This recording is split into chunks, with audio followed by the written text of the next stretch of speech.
Hey guys, welcome back to another episode on Bybit and how to use Bybit for leverage trading. Today I wanted to talk about something a bit unique and really cool, which is trailing stops. It's something people don't use enough of, and actually it's a really cool feature. Now, what I've done is I've entered a trade the other day where I entered in a short position, meaning that I sold Bitcoin at a price of 8,569. And I've let it sit for a little while. And as you probably know, if you've been watching Bitcoin, it's gone down a bit more in this particular time frame. We're now at 8,315. So I am sitting here with $222 of profit based on trading about 0.9 Bitcoin or $7,500 worth of Bitcoin. And I'm trading that with a 5X. Now, I made the mistake. I did not put in my stop loss and my limit order. Shame on me. I did not follow my own rules. But needless to say, you know, I have this trade that's open, and what I wanted to show you guys now was how how a trailing stop works. This is really, really cool. Now, if you don't know what trailing stops are, I'm going to explain briefly what happens. And what I'm going to do is I'm going to enter a value as well and show you this. So what happens is this. Right now, the Bitcoin price is 83.16, which is or 83.19, 83.20. What I'm doing is I'm setting a stop price, a stop loss price, but what I'm doing is I'm setting it 25 points away from where I am right now. So when I enter this trade, the 83.20 or whatever the value is, it's going to set a price 25 points away from that. And as Bitcoin continues to drop, it will pull my sell price down along with me. And as it goes back up toward that stop limit that's arbitrarily set here, that's moving around this trailing stop, it's going to follow and move along with me. So as the price of Bitcoin moves, the trailing stop will trail the price. So as Bitcoin goes down, my trailing stop will follow it and keep moving my stop loss price down along with me.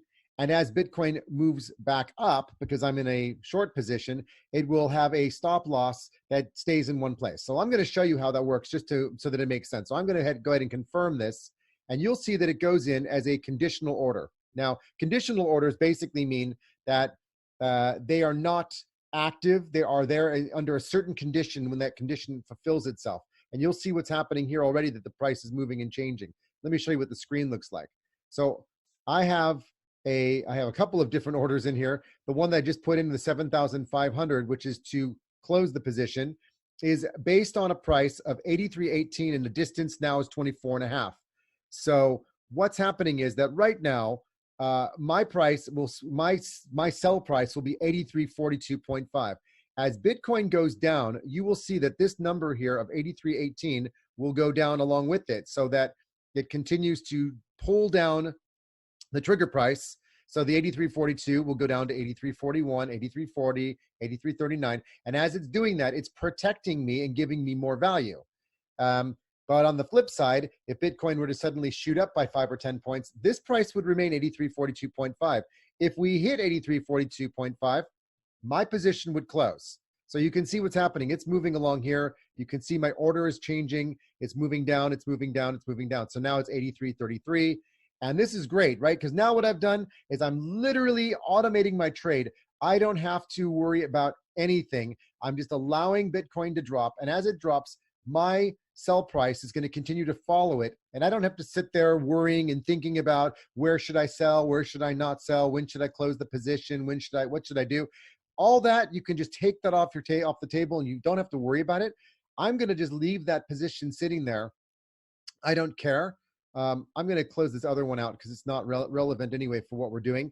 So all we're going to do now is we're just going to follow this and see what it does, so that you can see that what's happening right now is I've got my position, and my position is showing me that I've got a minus 7,500, and I have a 25-point trailing stop set in the system. I've got a profit that's around $227 right now, and a conditional trailing stop at 8,333. So, okay, I'm not going to get the same amount that's showing here of 227, because that's based on the price of 85.69. Sorry, not 85.69. It's based on the price of the 83.10, which is where we're at now, which is what's giving me this profit. But when the conditional order keeps going down, then I'm very happy. And what I've done is I've locked in my profit. I realize that, of course, if I sell this at 83.33, versus 83.11. Of course, there's a difference of 20 some odd points that I'm going to lose in profit. But on the flip side, I don't have to manually keep setting the sell price or the closing price for this. Now, the other way of doing this, of course, that we talked about previously, is you actually can set your stop loss.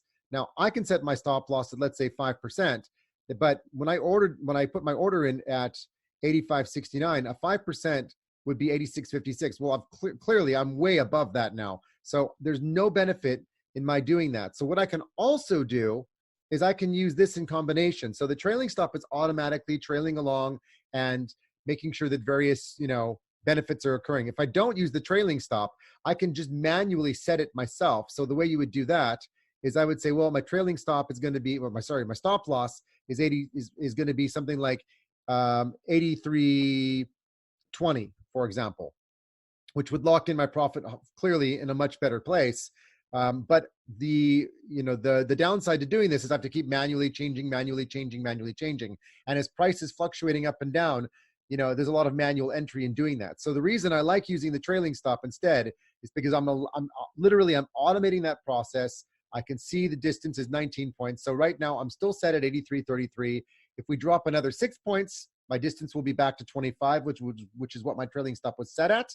And if it drops another point or two, then I'll be further down. So 83.14.5 is where we're at right now, which is the price there. Goes down another 6 points, and then it goes another 7 points. Then of course this will move from 83.33 to 83.32 because that's one extra point. And that is how the trailing stop works.